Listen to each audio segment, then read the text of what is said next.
de la fregada. Si en la emergencia epidemiológica... Creo que eso no me va a caber en la cartera. Pues uno te hizo ganar, pues tú vas a jalar con uno, pues viejo, ¿no? Todo por el cochino dinero. ¿Por qué le tiene tanta admiración a un dictador? Pedro Tello, ¿cómo estás? Luis, buenos días. Hace un sexenio que no nos vemos. Hace un sexenio que no nos vemos prácticamente. Enrique Díaz Infante, qué gusto saludarte. ¿Cómo estás? Qué gusto es mío, Luis. Gracias. Mario Maldonado, qué gusto verte en este espacio. ¿Cómo estás? ¿Qué tal, Luis? Muy buenos días y saludos a todos. Oigan, pues hay temas económicos ahora sí que para aventar para arriba. Hace unos momentos teníamos al presidente Andrés Manuel López Obrador diciendo que con este Plan Nacional de Desarrollo sí van a lograr cumplir con el compromiso de que la economía va a crecer al 4%. Eso es lo que dice el presidente y pues yo quiero preguntarles a ustedes, sin afán de llevar la contraria, por supuesto, pero ¿será cierto que con el Plan Nacional de Desarrollo y las acciones económicas que van hasta el momento, vamos o no vamos a crecer al 4%? ¿Con quién comenzamos? Pues mira, Luis Infante. Gracias, Luis. A mí me parece metas excesivamente ambiciosas, por no decir irreales, el plantearse crecimientos en un momento hasta el 6%, o sea, un promedio del 4%, pero que podrían llegar hasta el 6%, precedido por acciones que lastimaron muy fuerte la confianza del sector privado y de los inversionistas, como fue la cancelación del aeropuerto internacional de México, y con unas finanzas públicas medio endebles, donde ya empieza uno a cuestionar los ingresos no están siendo suficientes, donde las promesas de no endeudarse, dices, ¿qué tanto van a aguantar? Y donde el impacto del gasto pues se ve que va a ser bastante limitado con malos proyectos, o sea, estarle gastando el dinero en refinerías, en trenes mayas, corredor transísmico puede tener más sentido, pero entonces estamos hablando de un mal gasto, de ingresos más débiles y de promesas poco creíbles en cuanto a deuda y con una confianza muy lastimada por parte de los inversionistas, que la verdad es que no ven rumbo en un país. Entonces, cuando de repente no ves rumbo y no ves credibilidad en lo que está pasando en cuanto al respeto al Estado de Derecho, en las inversiones y todo eso, pues hablar de crecer en promedio el 4% o alcanzar el 6%, de lo que habla este Plan Nacional de Desarrollo, me parece irreal y no veo poco creíble. ¿Consideras lo mismo, Pedro? Yo diría, Luis, a ver, para que una economía acelere el paso, tienen que ocurrir tres cosas. Primero, que la inversión gubernamental y la inversión privada fluyan rápida y en magnitudes crecientes. Y la primera pregunta que tendríamos que hacernos es, ¿hay condiciones para que eso ocurra en México? Y la respuesta es no. El gobierno federal tiene un estrecho margen presupuestal de aquí a lo que resta de la presente administración, y el sector privado depende fundamentalmente de cómo percibe el ambiente externo en desaceleración, cómo percibe el ambiente interno en incertidumbre.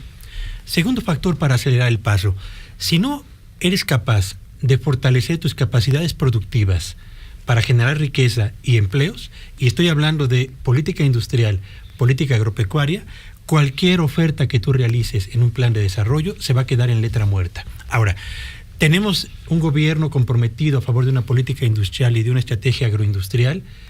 Hasta este momento en el discurso, sí. Pero lo cierto es que los ejecutores de la misma, Secretaría de Economía concretamente, en el caso de la política industrial, yo los veo alejados del sector empresarial y los veo sin dar los primeros pasos hacia la articulación de un auténtico compromiso a favor de política industrial. Y la tercera condición que debe cumplirse para acelerar el paso, Luis, tiene que ver simple y sencillamente con el fortalecimiento del mercado interno. El mercado interno es en cualquier economía desarrollada o en vías de desarrollo uno de los pilares más importantes para aspirar a un crecimiento más acelerado. ¿De qué depende el fortalecimiento del mercado interno en México? De tres cosas. Uno, empleo en cantidad, que no lo vamos a tener. Sí. Dos, empleo en calidad, que no lo hemos venido ni siquiera frenando el deterioro en la calidad. Y tres, y de manera muy especial, Luis, diría yo, del fortalecimiento de la clase media, que por cierto se ha venido erosionando en los últimos años. Así que, en suma, la idea de crecer al 6% al final de este sexenio parece un buen propósito, pero la realidad es que por lo menos en los 2 primeros años de esta administración, el crecimiento promedio de la economía mexicana será, si bien nos va, del 1.2%, lo cual obligaría a que aspirar a un avance del 6% al ser este sexenio signifique desbordar el gasto público o crear un ambiente lo suficientemente atractivo para que el sector privado nacional y extranjero vuelque sus recursos en la economía mexicana, lo que parece más sueño que realidad. ¿Qué opinas, Mario Maldonado? Yo creo que este primer dato que tuvimos de crecimiento económico negativo en el primer trimestre de este año es un duro golpe para el presidente Andrés Manuel López Obrador y su gobierno, sobre todo a la luz de todos estos comentarios de abolir el modelo económico neoliberal, de que con sus proyectos y programas sociales, proyectos de infraestructura y programas sociales, se iba a reactivar la economía, se iba a reactivar el empleo, y lo cual no ha sucedido. Yo creo que el que tengamos este crecimiento negativo 0.2%, además de todo, a contracorriente de el crecimiento de la economía de Estados Unidos, que es uno de los motores de México por la dependencia que tenemos en la relación comercial con Estados Unidos, que creció 3.2% en su primer trimestre del 2019, es decir, sorprendió a los analistas y al mercado, es decir, creció más de lo que se esperaba. No es el caso de la economía mexicana, lo cual sí refleja lo que un poco dice el Banco de México y lo que acepta Hacienda, que el gasto público no ha fluido, que la inversión privada está detenida, está estancada esta inversión privada, y que los proyectos y programas del nuevo gobierno no están generando ni certidumbre y tampoco están generando actividad económica. Yo creo que eso es un gran golpe para el gobierno de Andrés Manuel López Obrador, para la narrativa del nuevo gobierno. Y esperemos a que el segundo trimestre del año no tengamos otra vez un crecimiento negativo, y que entonces la palabra recesión comience a estar en la narrativa también, no de los medios, en la narrativa de las calificadoras, de los bancos de inversión, de los expertos nacionales e internacionales en esta materia. Y yo creo que eso sería terrible, todavía más terrible para el gobierno, si la palabra recesión comienza a estar presente en la narrativa económica de este nuevo gobierno. Sí viene un escenario de recesión, o sea, ya está ahí en el ambiente, ya está en el debate. Para tratar de entenderlo de una manera sumamente simple, porque mucha gente nos dice, es que pues ahí está, el dólar está muy bien. Hay algunas notas inclusive que pues la neta son notas un tanto pro 4T o de bots 4T, que dicen que Andrés Manuel López Obrador, el presidente, ha logrado el mejor posicionamiento del peso frente al dólar, o cosas por el estilo. Lo cierto es que la gente dice, pues ahí está, el dólar no se ha subido, no está tan grave, ¿por qué exageran tanto? ¿Qué representan estos números que veíamos el día de ayer publicados, antier, que salieron pues ya a la luz a las 8 de la mañana? ¿Qué representa este numerito, menos 0.2%? ¿Qué representa esto que dicen? Es que iniciamos igual que como inició el sexenio de Zedillo y nunca nos había ido tan mal. ¿Qué opinas, Enrique Díaz Infante? Pues yo creo que representan autoengaño, ¿no? Y un golpe de realidad, como dice Mario. O sea, el golpe de realidad es que la economía está creciendo en forma negativa, y que no se están cumpliendo las expectativas de este gobierno. Engañarse por el dólar, el tipo de cambio, es no entender las razones que están detrás de esa fortaleza, y que tienen que ver básicamente con una tasa de interés que da Banco de México muy atractiva, y con el diferencial de tasas que se tiene con Estados Unidos. Entonces, pues, los inversionistas dicen, bueno, mira, hasta ahorita México a finales de abril de 2019 tiene sus fundamentales sólidos. Tiene un Banco de México autónomo, tiene pues controlado su déficit fiscal, controlado su déficit en cuenta corriente. Entonces, hasta ahorita, este momento, pues sí da, y ese diferencial de tasas hace que venga mucha inversión. Pero es un engaño creer que eso es porque hay una gran emoción por el rumbo que lleva el país, que dicho sea de paso, este Plan Nacional de Desarrollo como que ni siquiera lo deja muy claro. O sea, como que en sexenios anteriores nosotros teníamos claro que el rumbo era mercados más competitivos, mayor integración en la globalización, más comercio internacional. Había y estabilidad en las finanzas.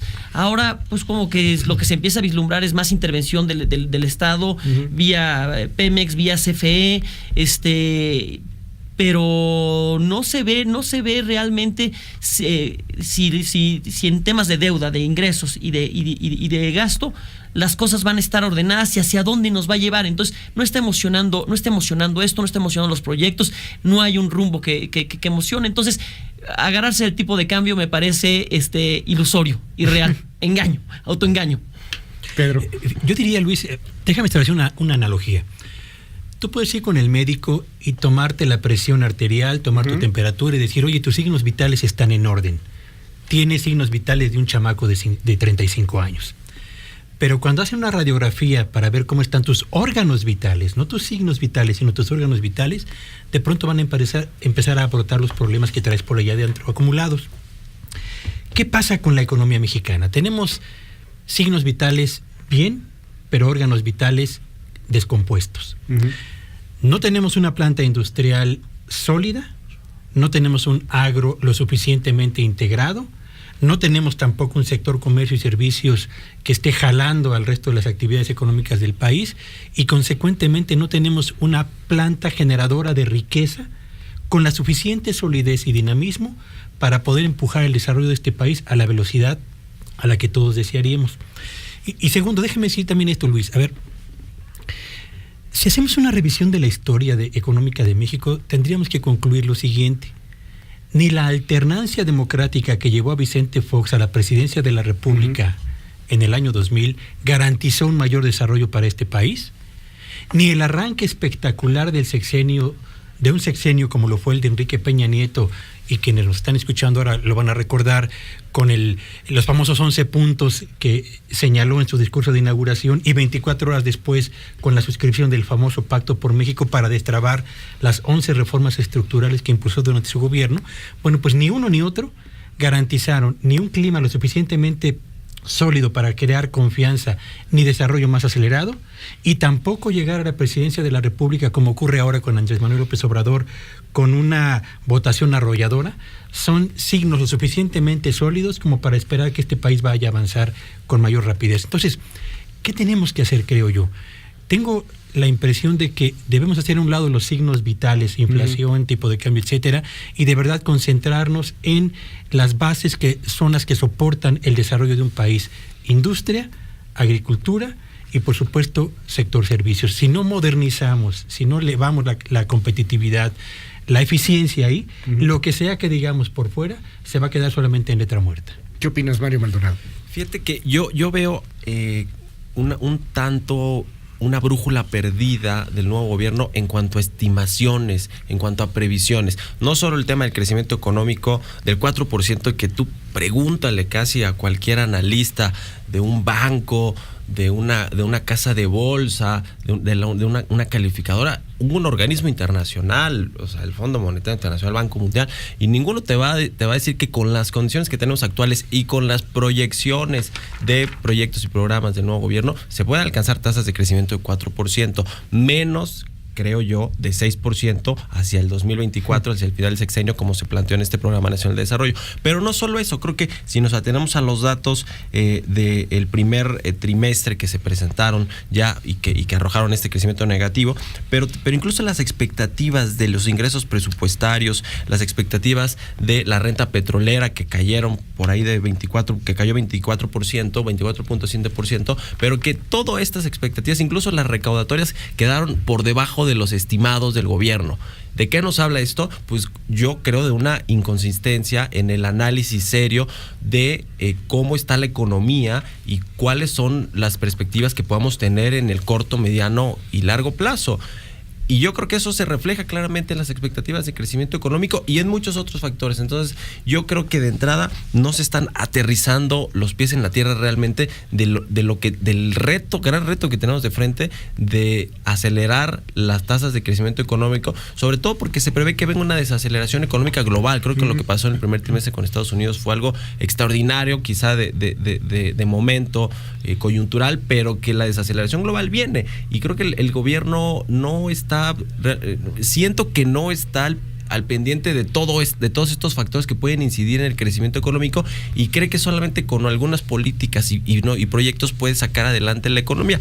Eso sin dejar de lado, digamos, indicadores muy importantes como el tema del desempleo, como el tema de la inflación, ¿no? Que las tasas de interés y demás, que eso ya es un asunto más de control de Banco de México, pero yo creo que no se están tomando en cuenta todos los factores que pueden hacer que el crecimiento económico sea mucho menor a las expectativas que tiene tiene el nuevo gobierno, y creo que generar muchas expectativas, sobre todo para una base electoral, es decir, pues para muchos de los votantes, del grueso de los votantes de Andrés Manuel López Obrador, pues no es bueno, porque de entrada las expectativas que estás generando para los grandes gestores de activos y de inversiones, pues esa sí no está funcionando al revés, porque no están invirtiendo, o sea, inversiones en cartera sí, que vienen, claro, y que hacen que el tipo de cambio se fortalezca, pero es porque le estás entregando una tasa de interés muy atractiva. Exclusivamente, esos capitales golondrinos mañana se pueden ir y el peso se puede caer, digamos, viéndolo tan crudo como eso, pero digamos, las inversiones en activos físicos, digamos, estos grandes anuncios de inversión de empresas no han fluido, y entonces al mercado y a los inversionistas sí no le estás dando certidumbre en cuanto a tus proyectos y planes de gobierno. Sí estás creando expectativas yo creo, para una base electoral, o para digamos, para los mexicanos de a pie, que voy a usar ese término, claro, pero que muy posiblemente no se van a cumplir. Esa es la realidad. Para concluir esta mesa, pues muy interesante, muy polémica, y dirán algunos, pues inclusive hasta muy preocupante, pues cerremos ahí con una reflexión quizá un tanto provocadora. El presidente habla mucho de la pobreza franciscana. Y hay ya algunos analistas que están diciendo es que sí, es un presidente que está buscando un país con pobreza franciscana, un país en donde con poquito todo se puede hacer, aunque sea más chiquito, pero así con poquito nos alcanza absolutamente a todos. Es una visión pues que choca mucho con una visión estudiada de economistas, que choca mucho más con la visión del mundo actual, que es más bien crecer y crecer y crecer. Y de ahí que les quiero preguntar, ¿será que sí, que queremos un país, o que quiere el presidente un país de pobreza franciscana, y particularmente en donde sea el que reparte más el gobierno y no la iniciativa privada? Porque también vamos viendo cómo cada vez hay más y más y más y más elementos que se van a la iniciativa pública o al sector público y no a la iniciativa privada. Me llamaba tanto la atención lo que decía Javier Jiménez Espriu, ¿no? A ver, la iniciativa privada no tiene nada que hacer en el aeropuerto, así tajante, ¿no? ¿Por qué vamos a andar invitando a la iniciativa privada para hacer un aeropuerto?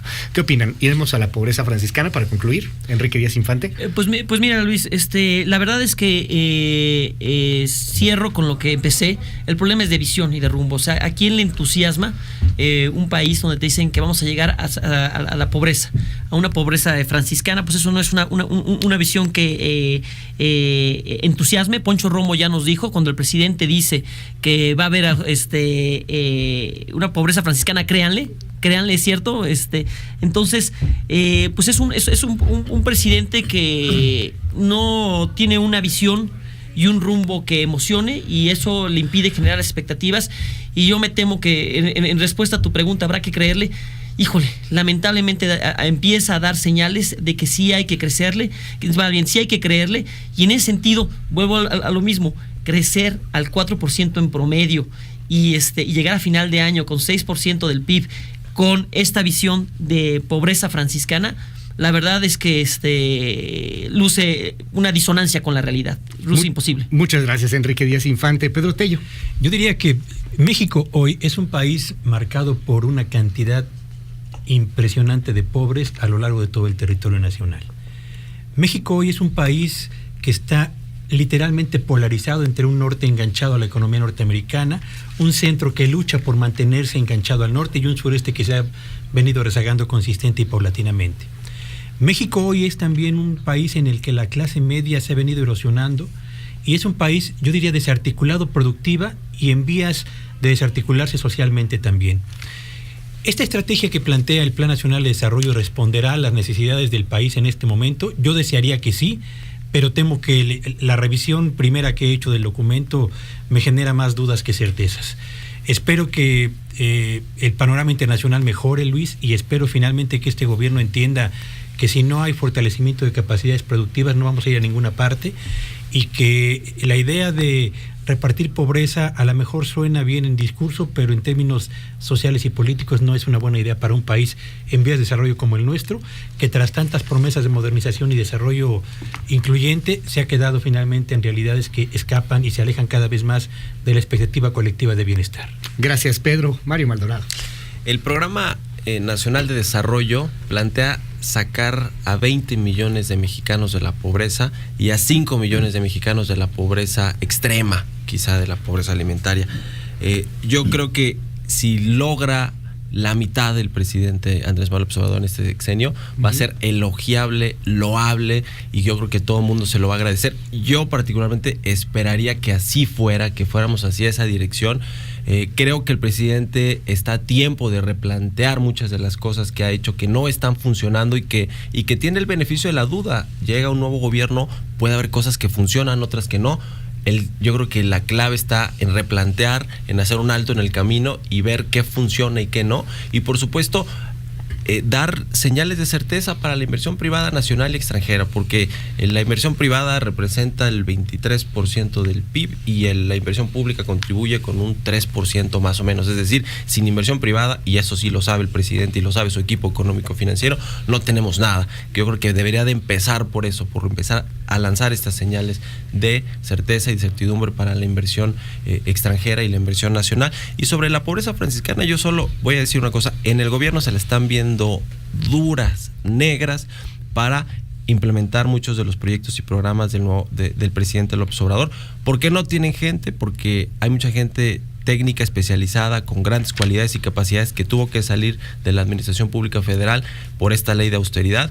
Y un inquilino de Palacio Nacional, muy muy cercano al presidente López Obrador, está en desacuerdo con eso y cree que pues es una pifia el haber llevado a cabo esta ley de austeridad republicana al grado al que se llevó. Yo creo que había mucha grasa en la administración pública, pero al grado al que se llevó es insostenible y es una de las cosas que también se tendría que replantear, hacer un alto en el camino para ver si se implementó o no de la mejor forma. Muchísimas gracias a la mesa, muchas gracias Enrique Díaz Infante, Pedro Tello, Mario Maldonado.